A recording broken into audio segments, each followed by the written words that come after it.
54ನೇ ಪ್ರಶ್ನೆ, ಈ ಕೆಳಗಿನ ಯಾವ ಅವಧಿಯನ್ನು ಪಂಚಾಯತ್ ರಾಜ್ ವ್ಯವಸ್ಥೆಗೆ ಸಂಬಂಧಿಸಿದಂತೆ ಪ್ರಾಬಲ್ಯ ಹಂತ ಎಂದು ಕರೆಯಲಾಗುತ್ತದೆ?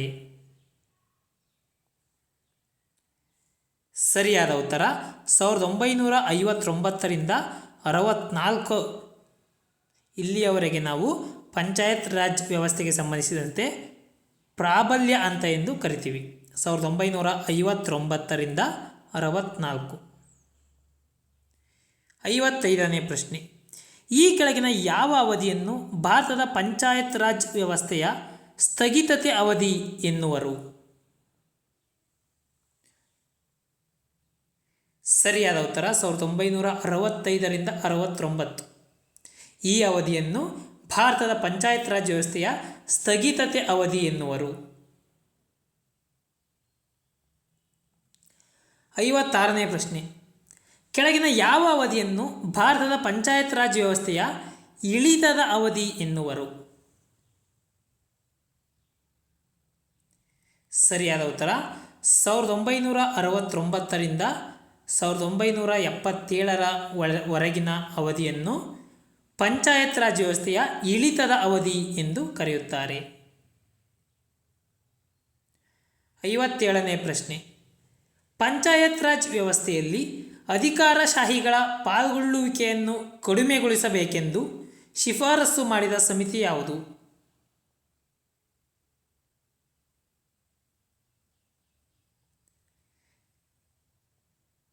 ಸರಿಯಾದ ಉತ್ತರ ಜೆ.ವಿ.ಕೆ. ರಾವ್ ಸಮಿತಿ.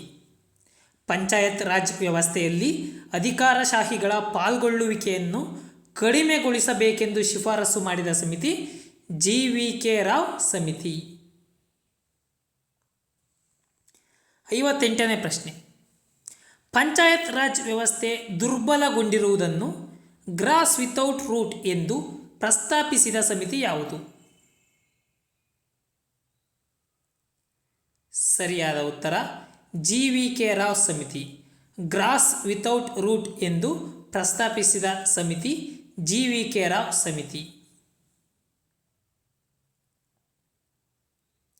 59ನೇ ಪ್ರಶ್ನೆ, ಜಿ.ವಿ.ಕೆ. ರಾವ್ ಸಮಿತಿಯನ್ನು ನೇಮಕ ಮಾಡಿದ ಪ್ರಧಾನಿ ಯಾರು?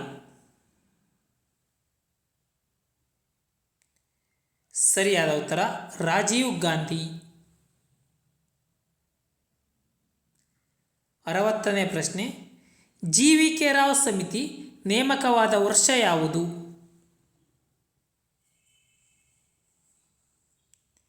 ಸರಿಯಾದ ಉತ್ತರ 1985. 61ನೇ ಪ್ರಶ್ನೆ, ಸ್ವತಂತ್ರ ಭಾರತದಲ್ಲಿ ಮೊಟ್ಟ ಮೊದಲ ಪಂಚಾಯತ್ ರಾಜ್ ಸಚಿವರಾಗಿ ಕಾರ್ಯನಿರ್ವಹಿಸಿದವರು ಯಾರು?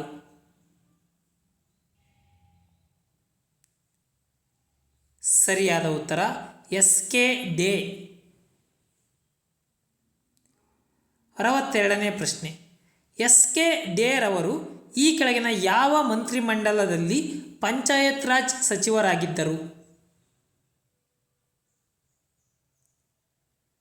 ಸರಿಯಾದ ಉತ್ತರ ಜವಾಹರ್ಲಾಲ್ ನೆಹರು ಮಂತ್ರಿಮಂಡಲದಲ್ಲಿ. 63ನೇ ಪ್ರಶ್ನೆ, ಲೋಕಸಭಾ ಸಲಹಾ ಸಮಿತಿಯು ಪಂಚಾಯತ್ ರಾಜ್ ಅನ್ನು ಬಲಗೊಳಿಸುವುದಕ್ಕಾಗಿ ಈ ಕೆಳಗಿನ ಯಾವ ಉಪಸಮಿತಿಯನ್ನು ನೇಮಕ ಮಾಡಿತು? ಸರಿಯಾದ ಉತ್ತರ ಪಿ.ಕೆ. ತುಂಗನ್ ಸಮಿತಿ. ಲೋಕಸಭಾ ಸಲಹಾ ಸಮಿತಿಯು ಪಂಚಾಯತ್ ರಾಜ್ ವ್ಯವಸ್ಥೆಯನ್ನು ಬಲಗೊಳಿಸುವುದಕ್ಕಾಗಿ ಪಿ.ಕೆ. ತುಂಗನ್ ಉಪಸಮಿತಿಯನ್ನು ನೇಮಕ ಮಾಡಿತು.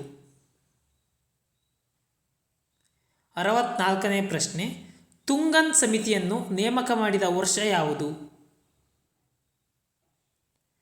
ಸರಿಯಾದ ಉತ್ತರ 1988ರಲ್ಲಿ ತುಂಗನ್ ಸಮಿತಿಯನ್ನು ನೇಮಕ ಮಾಡಲಾಯಿತು.